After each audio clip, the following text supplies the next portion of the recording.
ఇంత బ్లేటెంట్గా ఆయన నేను జనసేనలో చేరిపోయాను రా బాబు అని చెప్పేసి నేను మనస్ఫూర్తిగా రాజీనామా చేశాను, ఇదిగోండి ఆ పార్టీ కండు అని చెప్పేసి కండుగా కప్పుకొని కూడా ఎంటర్ వస్తే, అది కూడా యాజ్ పర్ హైకోర్టు ఆర్డర్స్, హైకోర్టుకి వెళ్ళే వరకు కూడా ఈయనతో పాటు మరి ఐదుగురు, మొత్తం ఆరుగురు రాజీనామాలని, ఆబ్వియస్గా ఇదేం కొత్త కాదు, ఇక్కడే మొదటిసారి కాదు, దాదాపు దేశం అంతా అదే పరిస్థితి కనపడుతుంది. క్లాసిక్ ఎగ్జాంపుల్ రీసెంట్గా తెలంగాణలో అసెంబ్లీ స్పీకర్, ఆ మహానుభావుడు కూడా అనకూడదు కానీ గడ్డం ప్రసాద్ గారు, ఆయన కూడా అలాగే చేశారు.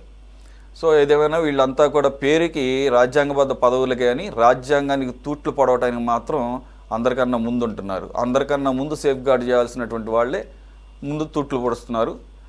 అది అక్కడ చూసాము, ఈరోజు ఎక్కడ చూస్తున్నాము.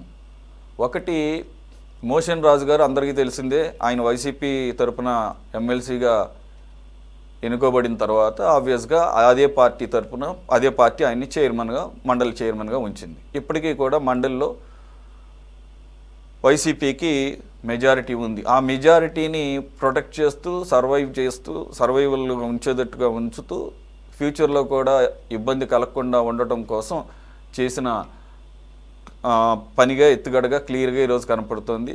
మనం ఒకటి మర్చిపోకూడదు, ఈయనకి ఆల్రెడీ హైకోర్టు ఈ విషయంలో ఒక 10,000 రూపాయలు, ఇఫ్ ఐఎమ్ నాట్ రాంగ్ 10,000 అనుకుంటా, 10,000 రూపాయలు జరిమానా కూడా విధించింది. సరైన టైంలో కౌంటర్ వేయట్లేదని చెప్పేసి. మొత్తానికి ఆయన ఒక 3 వారాలు 4 వారాలు డెడ్ లైన్ ఇస్తే ఆయన చివరికి ఈ నిర్ణయం తీసుకున్నాడు. సార్, ఒకటి, ఇద్దరు పెళ్ళైన భార్యాభర్తలే ఈ రోజుల్లో మ్యూచువల్ కన్సెంట్గా మాకు ఇష్టం లేదు అని అంటే కోర్టు రెండో ప్రశ్నలు వేయకుండా మ్యూచువల్గా వెళుతున్నప్పుడు వాళ్ళకి డివోర్స్ ఇచ్చి మీ ఎవరి జీవితం వాళ్ళు సావండి అని చెప్పేసి పంపిస్తుంటే, ఈయనేంటండి ఆయన క్లియర్గా నేను నా ఇష్ట ప్రకారంగా నేను రాజీనామా చేస్తున్నాను, వేరే పార్టీలోకి వెళుతున్నప్పుడు వేరే అంతకుముందున్న పార్టీ ద్వారా వచ్చిన పదవిని క్యారీ ఫార్వర్డ్ తీసుకుని వెళ్ళటం కరెక్ట్ కాదని చెప్పేసి విలువల ప్రకారమే కదా రాజీనామా చేసింది ఆయన. విలువలు అలా కాకుండా రాజీనామా చేయకుండా ఏమీ వేరే పార్టీతో అంటకాగడం లేదుగా. మనం కొన్ని చూస్తున్నాము తెలంగాణలో ఏ రకంగా అంటకాగుతున్నారో బహిరంగంగా, మళ్ళీ నేను కాదని చెప్తూ. మరి ఈయన అతని డ్యూటీ అతను బాగానే చేశాడు ఎమ్మెల్సీగా, మరి ఈ చైర్మన్గా ఉన్నటువంటి ఈయన డ్యూటీ ఈయన సరిగ్గా చేయాలి కదా కనీసంగా, ఆయనకి ఇష్టం ఉన్నా లేకపోయినా ప్రజాస్వామ్యబద్ధంగా, రాజ్యాంగపరంగా. సార్, ఇప్పుడు రాజకీయ పార్టీలు లేదా ప్రజాప్రతినిధులు విలువలు ఒలువల గురించి మనం ఎంత తక్కువ మాట్లాడుకుంటే అంత మంచిది. రాజ్యాంగంలో ఉన్నటువంటి లొసుగులు కావచ్చు లేదా అవకాశాలని వినియోగించుకొని, ఎందుకంటే స్పీకర్లు కావచ్చు లేదా శాసన మండలి నిర్వాహకులుగా ఉన్నటువంటి వాళ్ళు, అధిపతులుగా ఉన్నటువంటి వాళ్ళు కావచ్చు, వాళ్ళు కూడా పార్టీల నుంచి ఎన్నికైనటువంటి వాళ్ళే తప్ప ప్రత్యేకంగా ఎక్కడో భూమి నుంచి దిగినటువంటి వాళ్ళు కాదు. అందుకని వాళ్ళు చేస్తున్నటువంటి రాజకీయాలు వాళ్ళు చేస్తున్నారు, వీళ్ళు చేస్తున్నటువంటి రాజకీయాలు వీళ్ళు చేస్తున్నారు. ఎంతకాలం చేస్తారంటే సాగినంత కాలం చేస్తారు.